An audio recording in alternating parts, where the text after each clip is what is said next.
네, 어제 윤석열 대통령 당선자 차기 정부 2차 내각 인선 발표했고요. 이제 인사청문회 절차 남았는데 지금은 더불어민주당 인사청문 TF 단장 맡고 계시죠. 민용배 의원님 나와 계십니다. 안녕하세요. 네, 안녕하세요. 예, 이게 지금 인사청문 TF는 꾸려진 지가 좀 됐을까요? 한덕수 총리 발표하는 거 보고 지명되고 야, 안 되겠다. 얼른 이거 준비를 좀 해야겠다. 그래서 사실은 전체적으로 인사청문 특위부터 시작해서 각 상임위 이제 청문회 해야 될 거 아닙니까? 예. 그걸 전체적으로 좀 방향 잡고 기조 잡고 그리고 검증 기준이나 원칙 이런 거 좀 정리해서 공통적으로 좀 적용해보자. 예. 그리고 상황 관리를 좀 해보자.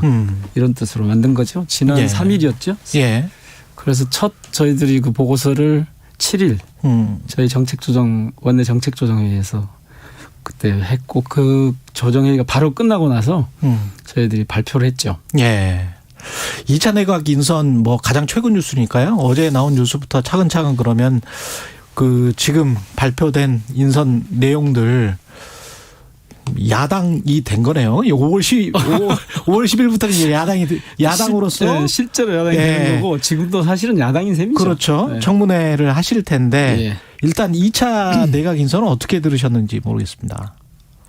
저는 좀 난삽해서 특히 이제 한동훈 그 연수원 부원장이 법무장관으로 그렇게 파격이니 뭐 깜짝이니 이런 발탁 얘기를 하던데 저는 딱 즉자적으로 정서적으로는 헉 하고 숨이 좀 막혔고요. 전체적으로 이제 2차까지 보고 나서 그다음에 이 인사는 이거 윤석열식 밀어붙이기구나. 그 특수부 검사할 때 하던 것처럼 그냥 밀어붙이는 거냐. 그리고 마지막으로는 좀 오싹하고 무서운 생각이 좀 들었어요. 어떤 측면에서요? 생각해 보세요. 이 한동훈 그 법무장관 후보자 때문인데 이 정치보복이나 특히 우리가 웬만한 사건이 있으면 이 검찰 주도하는 그래서 사람들이 되게 고통스러워지는 한동훈 후보자는 보니까 국민들의 고통을 덜어주기 위해서 뭐 검찰이 수사권을 계속 갖고 있어야 된다고 그렇게 표현을 하는데 거꾸로거든요 완전히. 검찰이 그동안 그런 걸 해왔기 때문에 수사권을 좀 줄이려고 하는 것이 지금 이번 그거였어요. 그래서 이렇게 가서 검찰 국가화 혹은 검찰 쿠데타가 이거 완성되어 가는구나 이런 느낌이 들어서 저는 좀 오싹한 그런 느낌이 좀 들었어요. 정서적으로는 그랬고 이제 이성적으로 보면 약속을 안 지키겠네. 약속이라면? 그러니까 공동정부를 구성하자고 했지 않습니까? 그랬는데 국민의힘하고 국민의당이 공동정부를 구성하자고 해서 안철수 단일화하고 이렇게 했는데 전혀 반영이 안 되더라고요. 그러니까 이건 독주 내지는 폭주가 예상된다. 이런 생각이 확 오더라고요. 저는 그랬습니다. 아까 그 권성동 원내대표 이야기는 제가 좀 깜짝 놀랐던 거는 저는 당론을 채택하고 민주당이 그 이른바 검수완박 검찰의 수사권 폐지에 관한 당론을 채택한 다음에 그 반발심의 결정을 했을까 이렇게 생각을 했었는데 그게 아니라 미리 결정해뒀다고. 그게 당선인 뭐 인수위 초기 때 이미 결정을 했다는 거는 이게 어떤 의미인지 저는 말은 그렇게 하지만 되게 이제 조금 죄송한 표현인데 국민의힘 쪽에서 나오는 얘기를 들어보면 저희 입장에서 볼 때는 거의 거짓말이 일색이에요. 그러니까 진실에 부합하는 얘기가 별로 없어요. 그러니까 그거는 저는 이미 고민을 했으리라고 봅니다. 아마도 정권이 이를테면 정권 교체가 돼버렸기 때문에 민주당이 검찰에서 수사권을 떼낼 것이다. 그리고 지금 아까 그러시던데 뭐 칼을 장제원 실장이 그랬다고 그러죠. 칼을 빼앗고 펜을 쥐어줬다 그러는데 제가 보기엔 칼을 빼앗고 총을 쥐어준 거예요. 칼을 빼앗고 총을 쥐어줬다. 왜 보세요? 원래 검찰총장이나 이렇게 가면 거기서는 검찰 수사를 할 수 있으면 그렇죠. 그거 가지고 칼이라고 할 수 있는데 이걸 빼앗아 우리 이제 이걸 박탈을 시키면 그러니까 저희는 완박이란 말 안 쓰는데요. 검수 완박이란 말 안 쓰는데 줄이면 확 줄이면 그러면 사실은 실질적으로 수사를 못 하게 되잖아요. 그런데 법무장관으로 가면 잘 아시다시피 특검법이 있잖아요. 그렇죠. 거기에 법무장관은 필요하다고 인정하면 언제든 특검을 상설 특검으로 운영할 수가 있어요. 그리고 그거를 누가 결정하냐? 대통령이 결정을 해요. 그러니까 훨씬 더 센 무기를 지닌 거죠. 그리고 이제 이게 정치적으로 보면 저는 그 조금 전에도 뭐 그런 얘기가 좀 나오는 것 같던데 예. 후계자 키우나? 이런 느낌도 있더라고요. 후계자 키우나? 네. 근데 정치적으로 보면 어떻습니까? 검찰이 신뢰를 얻기 위해서는 검찰의 자체적인 혁신이나 뭐 죽은 권력, 산 권력 그런 이야기 하지 않습니까? 그러면 지금 현재 시점에 대선 때 나왔던 많은 의혹들 대장동이건 김혜경 법인카드건 또는 김건희 뭐 주가 조작 의혹 사건이건 고발 사주 의혹이건 간에 만약에 다 공정하게 계속 다 한다면 민주당은 그러면 검찰을 인정하실 수 있을까요? 아니 제대로만 한다면. 제대로만 한다면. 그러니까 저희가 검찰의 수사권을 문제 삼는 건 예. 자꾸 조작을 한단 말이에요. 조작을 한다. 예. 어떤 거는 키우고 거죠. 어떤 거는 죽인다. 그렇죠. 아니 심지어는 당사자가 지금 이번에 법무장관 후보가 된 거 아니에요. 그래서 저희들이 경악하는 거죠. 그 세상에 말이 됩니까? 이걸 못 풀어서. 예. 비밀번호 휴대폰 비밀번호를 수사를 못했다는 게 말이 됩니까? 대한민국 검찰이 그렇게 수사력이 좋다고 계속 강조하는 대한민국 검찰이 이건 그냥 봐주기죠. 그냥 묻는 거죠.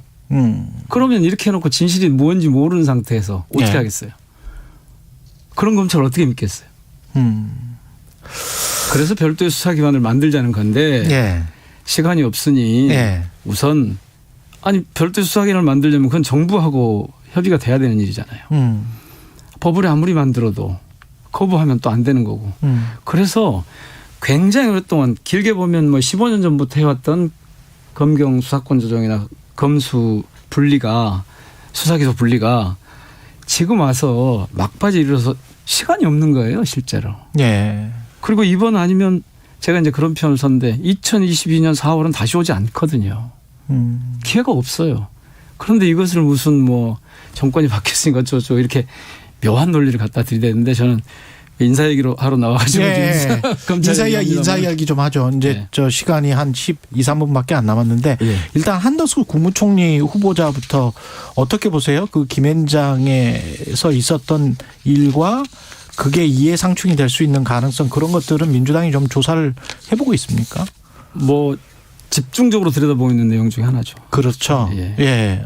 그래서 저희들이 이제 그동안 그 문재인 정부의 7대 인사검증 기준이 있었지 않습니까? 예. 이건 공직 윤리에 관한 거죠. 공직 역량은 직무 역량은 나도 공직 윤리에 관한 건데 근래 시대 상황에서 보면 가장 먼저 추가해야 될 게 이 이해충돌 부분이에요. 그렇죠. 그 이해충돌 부분인데 딱 지금 보면 크게 두 가지가 있는데 하나는 그 고액 고문료하고 또 하나는 임대료죠. 예. 그 임대료 같은 경우는 명백하게 당시에 외국 기업들에 관한 업무를 맡고 있었어요. AT&T 등의 임대를 해줄 예. 때 자택을. 예. 그러면 이거 그 부동산에 맡기니까 그랬다고 그러는데 부동산에서 얘기해야죠. 내가 지금 이런 일을 하고 있으니까 이런 조건은 받지 말아주고 발생이 생기지 않을 이런 이해충돌이 생기지 않을 내 공직자로서 좀 걸린다. 이렇게 얘기해 줘야 되는 거 아닙니까? 그리고 그게 지금 우연히 그렇게 됐다고 그러는데 그 말은 이런 말하고 비슷한 거죠. 윤석열 당선인이 부친 그 집을 예. 화천대유 대주주가 누나를 통해 사줬다. 이거 굉장히 우연이라고 하잖아요. 그렇죠. 이거 우연일까요? 지금 정도 되면 검찰이 사실은 가령 정호영 후보자 같은 경우에 예. 옛날 조국 장관식으로 하자면 정호영 보건복지부 장관 후보자. 네. 지금 정도면 한동훈도 마찬가지고요. 지금 정도면 얼른 압수수색 해가지고 수사 다시 해야 돼요. 시작해야 돼요. 그때가 언제였습니까? 그때 보면 대통령 인사권을 행사하고 있고 예. 그런데 국회가 인사청문회를 들어가려고 하는데 그렇죠. 행정기관인 검찰이 나서가지고 그래서 저희들이 검찰 쿠데타라고 하는 거예요. 나서서 그 인사권을 제재하고 대의기관을 무시하고 그럼 그때 사실 저 같았으면 수사 중단 지시를 했을 거예요. 수사 지휘를. 한동훈 후보가 지금 수사 지휘권을 행사하지 않겠다고 그러는데 예. 그거하고 그런 오히려 수사 지휘권 행사를 해야 돼요. 그런 경우에 검찰이 수사권을 갖고 있을 때는 왜냐하면 잘못 나가는 걸 그냥 두면 안 되잖아요. 예. 근데 지금 아무것도 않잖아요. 그러니까 이런 검찰을 두고 우리가 이제 그냥 지나갈 수 없는 한덕수 총리 얘기를 하자면 예. 그래서 이번에 이제 어떤 걸 저희들이 기준에 중요한 걸 하나 넣냐면 이해충돌을 넣고 그렇게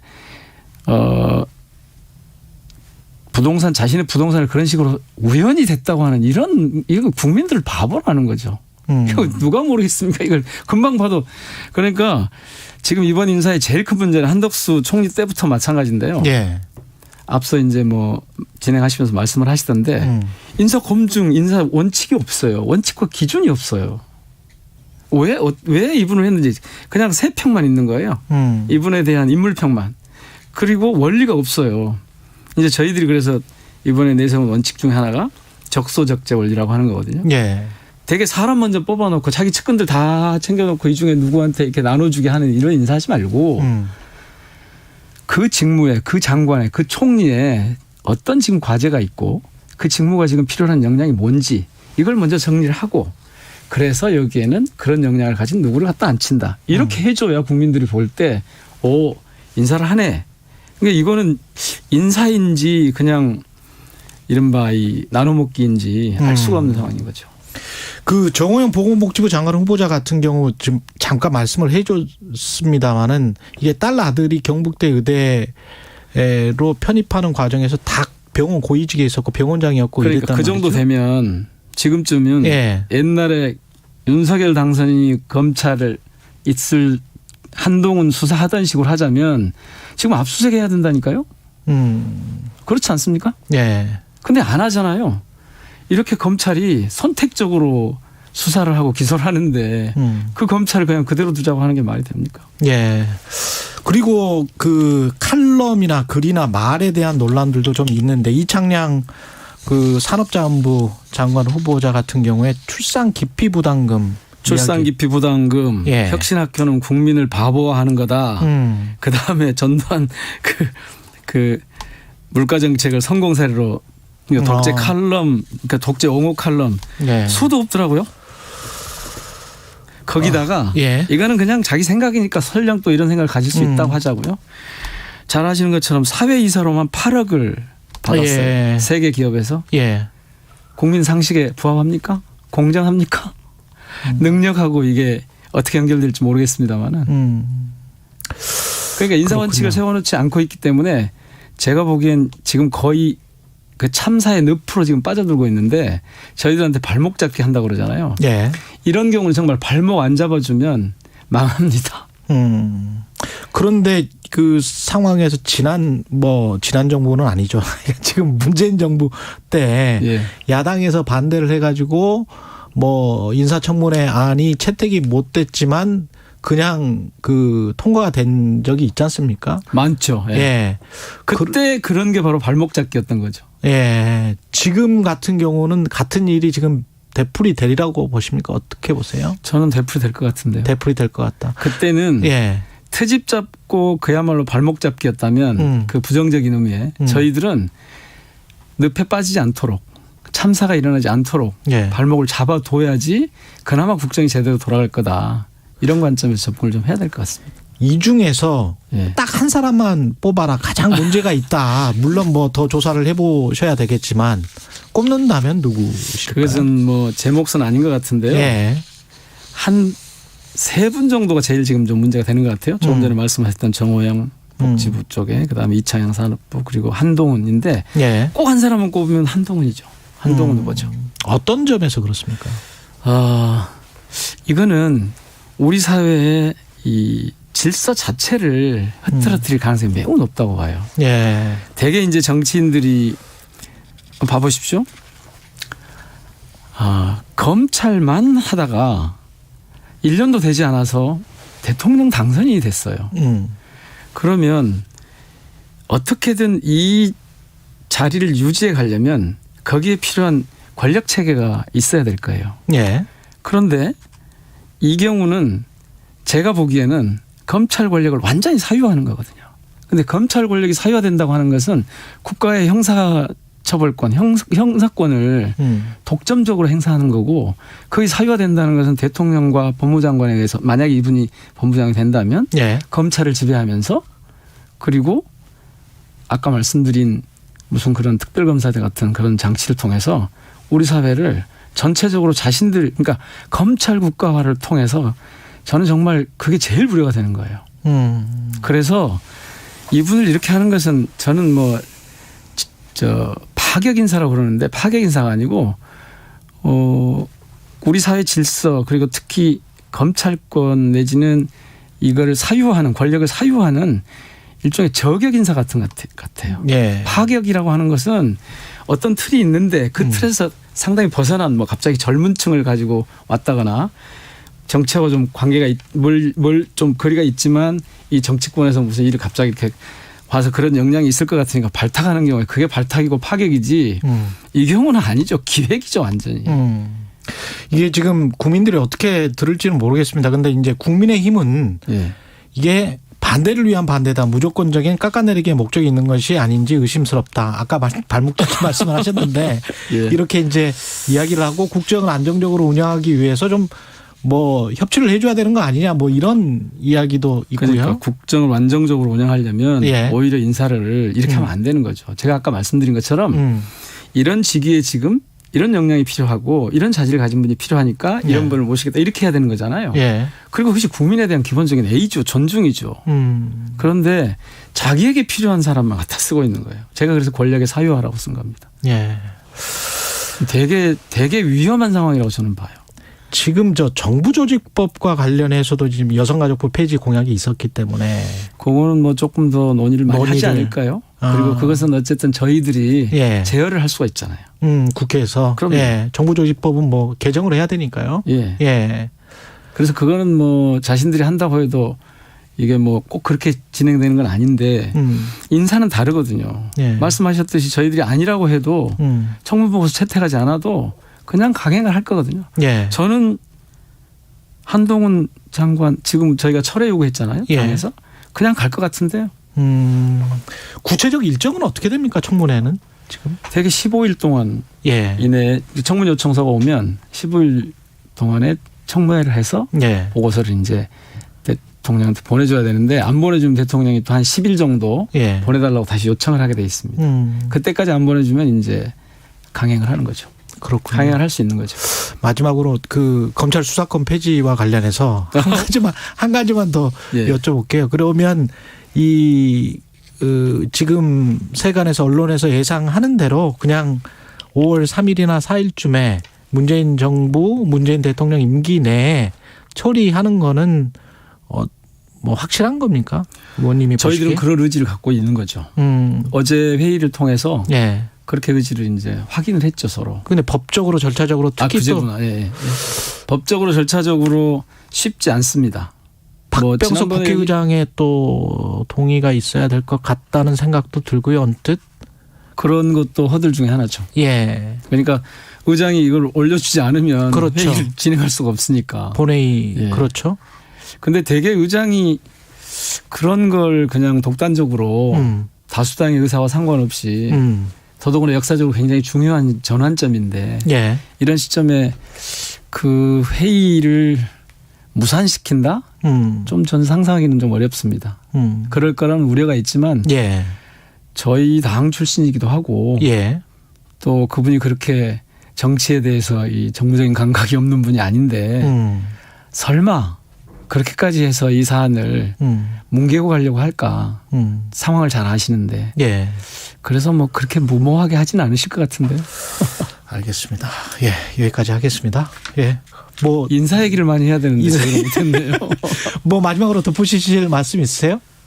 저는 예. 제발 그 윤석열 당선인이 폭주를 하지 않았으면 좋겠습니다. 폭주하지 말았으면 좋겠다. 권력을 사유하지 않았으면 좋겠습니다. 다 아시겠지만 권력은 일시적으로 국민으로부터 위임받은 것이고 그것을 행사하는 기간에도 늘 주권자들의 뜻을 존중해야 합니다. 그런데 지금처럼 굉장히 독단적인 진짜 특수부 검사가 무슨 사건 처리하듯 수사하듯 해나가는 이 방식은 아니라고 봅니다. 그거는 자신에게도 불행해질 거고요. 저희들이 요즘 농담하는 것 중에 하나가 검수완박 그렇게 얘기하는데 그대로 두면 자신한테는 돌아오지 않을까? 지금처럼 하고 있으면. 예. 그래서 조금 진짜로 통합이나 협치 같은 것을 염두에 조금이라도 두고 있다면, 지금으로 봐서는 거의 그런 게 없는 것 같은데 조금이라도 두고 있다면 잠깐 숨을 멈추고 호흡을 멈추고 진지하게 상황을 한번 살펴보고 성찰해 봤으면 좋겠습니다. 알겠습니다. 고맙습니다. 예, 지금까지 민영배 더불어민주당 인사청문 TF 단장이었습니다. 고맙습니다. 고맙습니다. 공정, 공익, 그리고 균형.